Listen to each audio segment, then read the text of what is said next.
Deus, e que Ele continue caindo nessa noite, né, irmãos? Agora chegou a melhor parte do culto, né? É a palavra de Deus. Aleluia.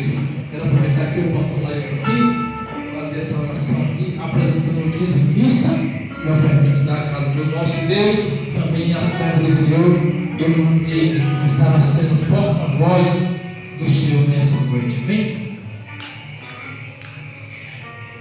Salve mais uma vez a igreja, no Pai do Senhor. Vamos orar. Maravilhoso Deus, ó Deus, eu apresentando agora cada ofertante, cada dizimista dessa sua casa, Pai, continua abençoando. Aquele que não puder dar, Senhor, continua abençoando a vida deles. Agora, Senhor, usa o seu tua serva, Senhor. O Espírito Santo possa falar para a gente, Pai, da sua igreja, coloca nas tuas mãos, Senhor Jesus. em nome de Jesus. Usa a tua serva conforme a tua vontade. Aquela palavra está calma, oh glória.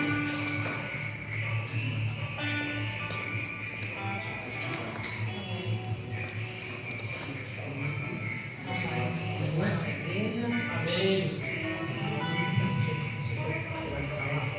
Já é uma grande responsabilidade fazer o da palavra do Senhor, para passar para a igreja aquilo que o Senhor coloca em nossos corações. Eu creio. E ainda o irmão nos passa a oportunidade de nos chamar de missionário, pastor, eu não sei o que lá. Fica mais pesado, né? Mas sou serva do Senhor. Aleluia. E tenho o prazer de servir, porque as suas misericórdias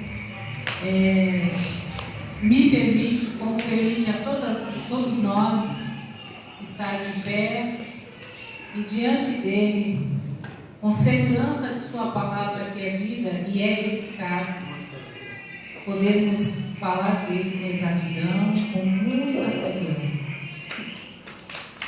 A leitura de hoje quero me basear em João 8 e João 14. Aleluia. O Evangelho de João, capítulo 8, versículos 31 parte B Aleluia. e versículos 32.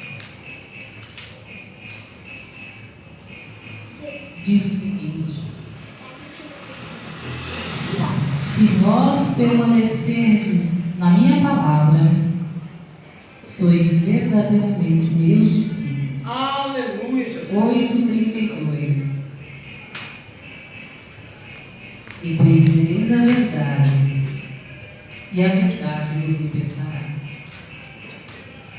São palavras do Senhor Jesus aos judeus que haviam crido nele. O Senhor Jesus, aqui apresentado por João, ele nos esclarece que para sermos ao menos considerados discípulos dele, para sermos considerados seus alunos que o imitam de fato, a palavra dele tem que permanecer em nós. Aleluia, Jesus. Glória a Deus. E a palavra dele é enriquecida de regras passíveis de nós alcançarmos a sua exatidão, alcançarmos na obediência. E ainda diz que se assim for, nós conheceremos a verdade, e a verdade nos libertará. Em João 14, no versículo 6, traz-nos a seguinte fala: respondeu-lhe Jesus: eu sou o caminho e a verdade e a vida. Ninguém vai ao Pai, ninguém vem ao Pai, senão por mim. Então, enquanto que no livro de João ele traz falas do Senhor Jesus, que nos orienta como é que devemos ser discípulos, e sendo discípulos, a verdade e a palavra tem que estar em nós, e assim nós conheceremos a verdade, e essa verdade nos liberta. Capítulos adiante, ele nos aponta, porque de repente a gente ouve palavras do Senhor e não consegue discernir, como o próprio que estava caminhando e não sabia de fato quem era o Senhor. E aqui ele vai reforçar para a gente, não fique preocupado em tentar descobrir quem é a verdade. Eu sou, disse Jesus, o caminho e a verdade e a vida. E aí ele aponta uma possibilidade que nós temos de ir para algum lugar, ou seja, o lugar onde ele está. Ele diz: ninguém vem ao Pai, ou seja, ninguém vem para onde estou, senão por mim. É uma escolha diária nós andarmos no caminho que é Jesus, na verdade que é Jesus e na vida que é Jesus, para, por fim, estarmos com Ele perante o Pai. Mas essa escolha, nós como humanos falhos, de uma base original pecaminosa, faz com que nós sintamos a dificuldade dessa caminhada. Então eu me recordo, lá no livro de Levítico, um livro que nos traz um convite à santidade, um livro que traz orientações de como relacionar-se com Deus, com a comunidade e com outras nações. Um livro que descreve esses pontos entre Deus e o povo de Israel. No seu capítulo 4, Levítico 4, ele aponta que Deus deseja comunhão com o seu povo. Só que ele exige santidade. Porque ele diz nos capítulos 19, nos capítulos 20, dentre tantos outros no livro de Levítico, que ele é santo. E o seu povo deve ser santo. Só que para aquele povo, diante da possibilidade de santificar-se, ou de obter o perdão diante de seus pecados, tinha algumas regras. E aqui no livro de Levítico, no capítulo 4, ele aponta várias regras. Ele fala sobre sacrifícios pelos pecados de várias pessoas. Quando o sacerdote pecava, quando a própria congregação, o povo pecava, o que deveria ser feito, quais eram os sacrifícios pelos pecados de uma pessoa diante daquela comunidade, quando havia pecado oculto, quando havia toque com coisas que eram impuras. Tudo isso no livro de Levítico vem apontando o que o povo, que quando errasse, deveria fazer. Afinal, era um sacrifício pelo seu pecado, para obter o perdão do pecado.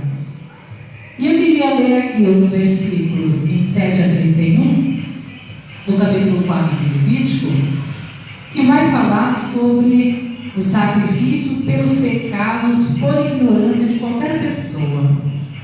Diz assim: se qualquer pessoa do povo da terra pecar por ignorância, por fazer alguma coisa que o Senhor ordenou que se não fizessem, e se tornar culpada, ou se o pecado em que ela caiu lhe for notificado, trará por sua oferta uma cabra sem defeito pelo pecado que cometeu, e porá a mão sobre a cabeça da oferta pelo pecado, e a imolará no lugar do holocausto.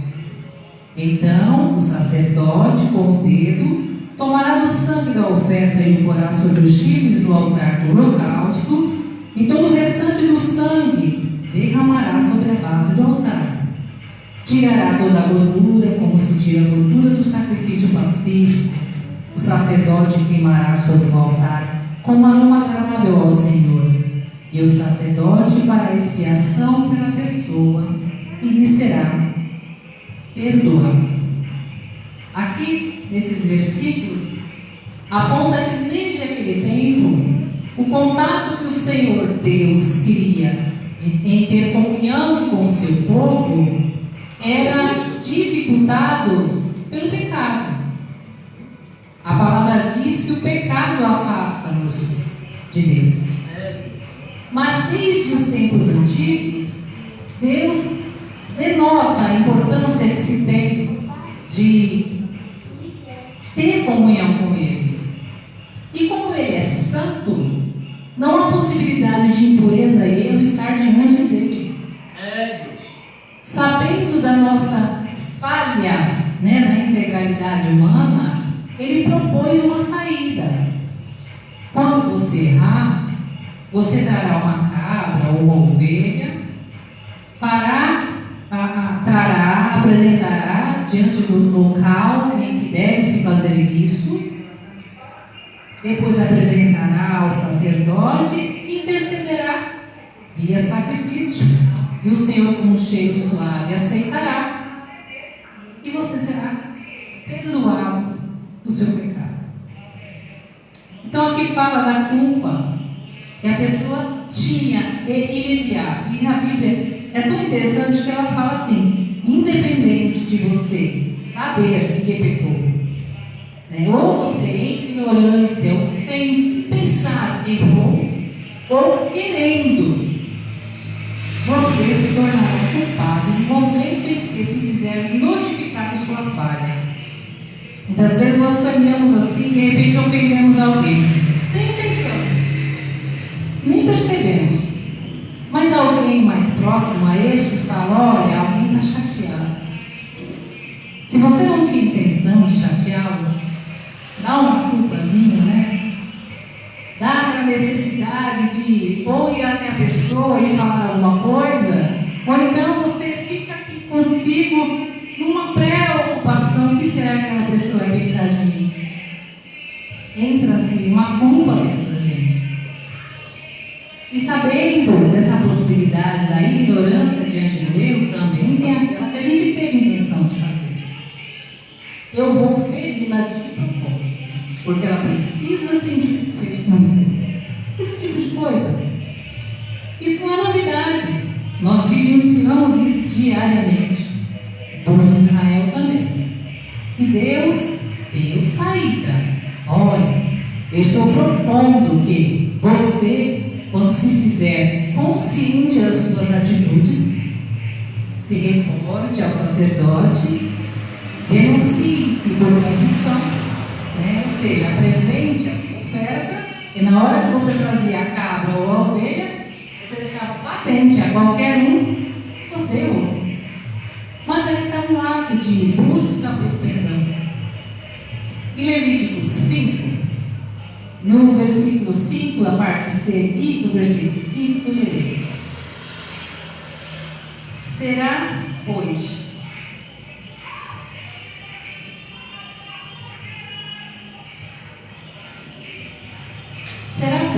que sendo culpado numa destas coisas, tem uma relação das coisas que não eram para ser feitas, e ele fala: será, pois, que sendo culpado numa destas coisas, confessará aquilo em que pecou, como se oferta pela culpa, pelo pecado que cometeu, trará ao Senhor. Aí ele faz uma observação de várias coisas que, diante das leis que estavam sendo propostas, não do erro comum, mas de leis que estavam sendo propostas, talvez nossa lei moral de hoje, você deveria trazer, tendo posse de um gado.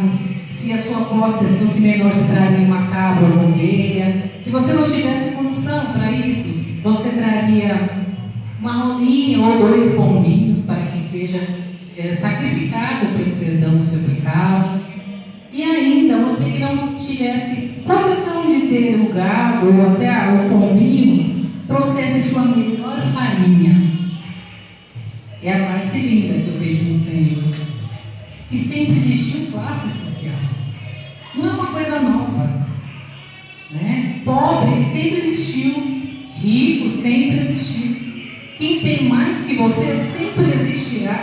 Quem tem menos que você sempre existirá, mas para o Senhor é a alma que importa. É você como pessoa que importa. Então, Ele atribui a você possibilidades de remanejar esse seu erro. Traga o seu sacrifício conforme suas posses. É bem isso que a palavra diz. Então, desde aquele tempo, havia a possibilidade de termos um reencontro com o Santo, com o Pai Celestial.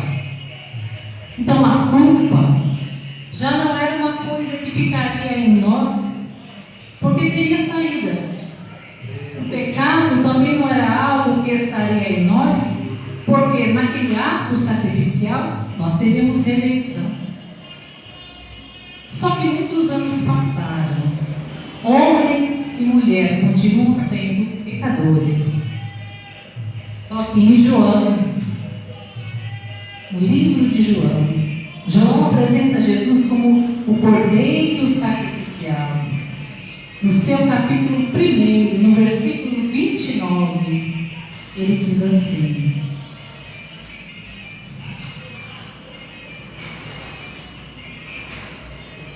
no 1:29, no dia seguinte, viu João a Jesus que vinha para ele e disse: Eis o Cordeiro de Deus, que tira o pecado do mundo. Já não temos a desculpa de sermos regidos pelo pecado. Jesus veio e se apresenta como aquele animal que deveríamos de oferecer como sacrifício. Ele se fez sacrifício por nós e tirou do mundo o pecado. Logo, essa carga já não está sobre nós. E sendo assim, o Cordeiro que tira o pecado do mundo traz para a gente uma consciência do propósito que devemos ter aqui. Traz para a gente a identidade de sermos cristãos. Se abraçamos o Cordeiro que tira o pecado do mundo, logo o caminho, a verdade e a vida já nos está esclarecida. Já não temos nem a necessidade de ter o sacerdote para nos apontar as falhas.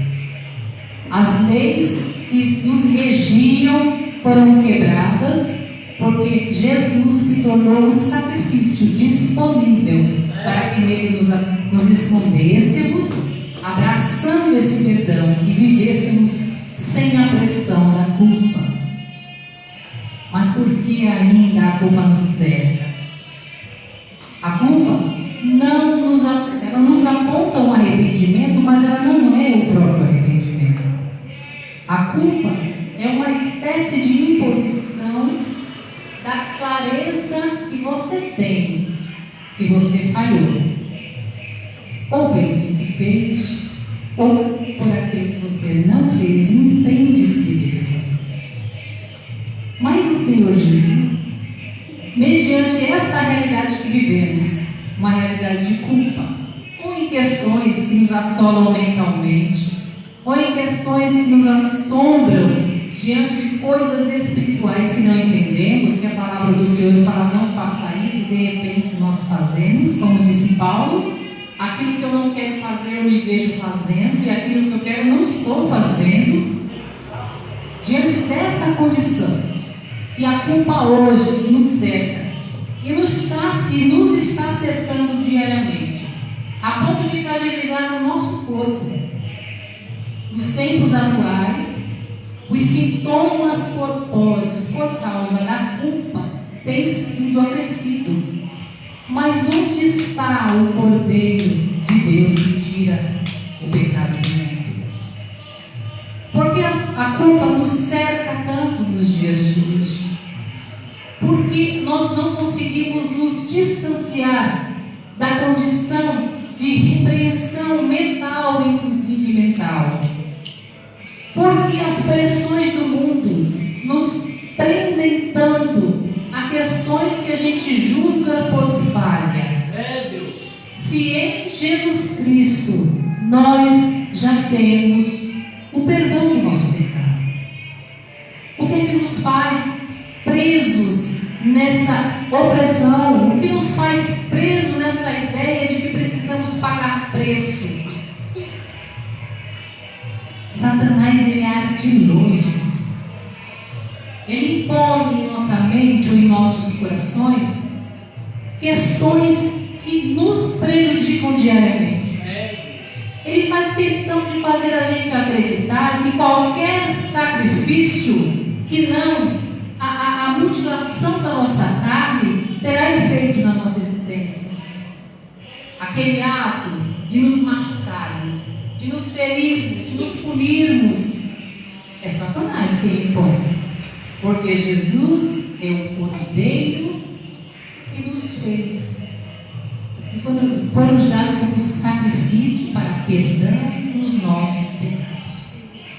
Então não há razão alguma da pressão da culpa nos tirar da paz que existe no Cordeiro. Tira essa pressão.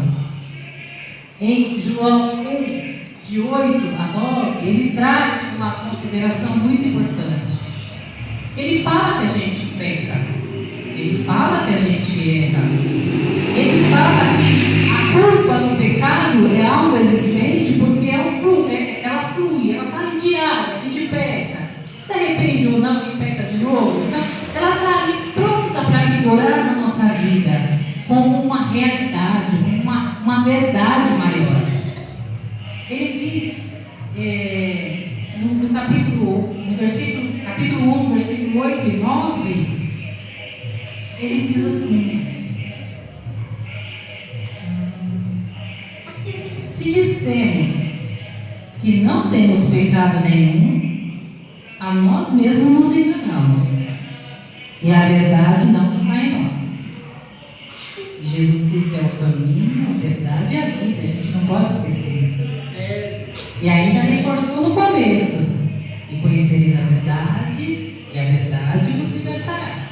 Mas aqui está dizendo: se dissermos que não temos pecado, a nós mesmos nos enganamos, e a verdade não está em nós.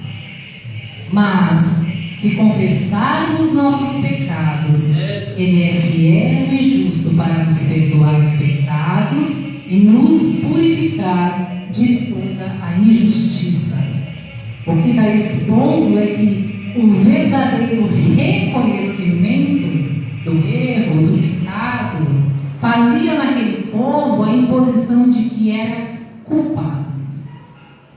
A pessoa que errava, na intenção ou não, sem querer, na hora que tomava conhecimento, já era claro: eu sou culpado. Mas aqui, João está dizendo que nós não devemos nos enganar dizendo que não temos pecados. Mas se a gente confessa o pecado, só dá para confessar o pecado quando a gente toma consciência de que errou. Quando a gente confessa, quando a gente traz a clareza, Ele é fiel e justo para nos perdoar os pecados, e ainda mais, para nos purificar de toda a injustiça. Logo, o reconhecimento da verdadeira culpa é a chave para uma experiência totalmente diferenciada. E essa é a realidade que nos cerca. Quanto mais nos dias de hoje, em que o pecado impera, a proliferação da impureza está aí o tempo integral, e a gente se ocupa em tentar vencer, porque vivemos numa luta e numa batalha ferrenha que busca a santidade no Senhor Jesus, porque Deus é santo e requer santidade para estar diante dele. Todo cristão tem que buscar a santidade no Senhor Jesus, e essa busca nos faz enxergar o pecado, mas não nos impede de pecar. O Senhor Jesus, Ele falou: eu te peço, Pai, não para que os tire daqui, mas, nas palavras mais próximas ao contexto, mas que ajude-os a não pecar.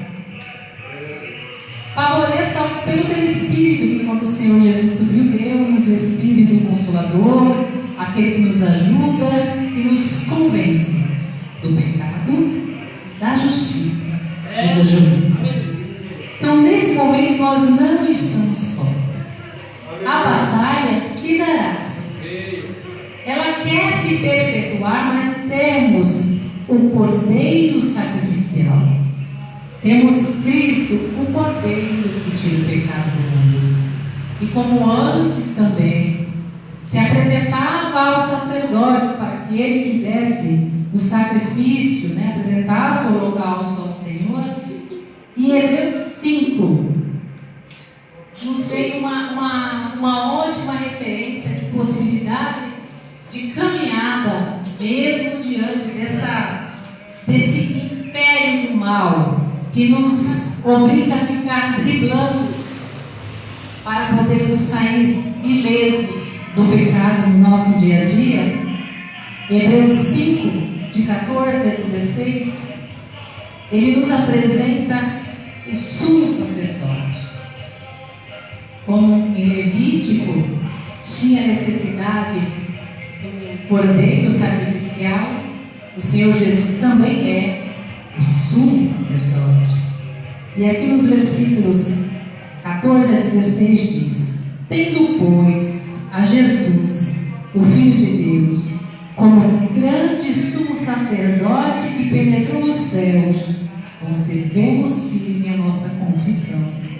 Porque não temos sumo sacerdote que não possa compadecer-se das nossas fraquezas. Antes, foi ele tentado em todas as coisas. A nossa semelhança foi tentada, mas sem pecado. Acheguemo-nos, portanto, confiadamente junto ao trono da graça, a fim de recebermos misericórdias e acharmos graça para socorro em ocasião oportuna. Essa é a proposta do céu para nós. No povo, para o povo hebreu, para o povo do tempo de Levítico, havia algumas ações e atitudes necessárias para que se tivesse o reconhecimento do pecado ali exposto e diante do holocausto o perdão. A tirada da culpa que era muito nítida e exposta ao povo. Aleluia. Agora em Jesus nós podemos nos esconder. Por mais que a palavra diz que se confessarmos os nossos pecados, Ele é fiel e justo para nos perdoar, ela está dizendo a palavra: confesse a Ele o seu pecado. A exposição é apenas para quem pode perdoar. E se a culpa permanece, apresente a Ele essa sensação de culpa, porque muitas vezes nós ruminamos culpa. Porque, digo novamente, Satanás é ardiloso. Ele tem um império cheio de servos para imputar culpa na nossa condição de humanidade. Mas o Senhor Jesus é Cordeiro e o sumo sacerdote que nos garante perdão dos pecados.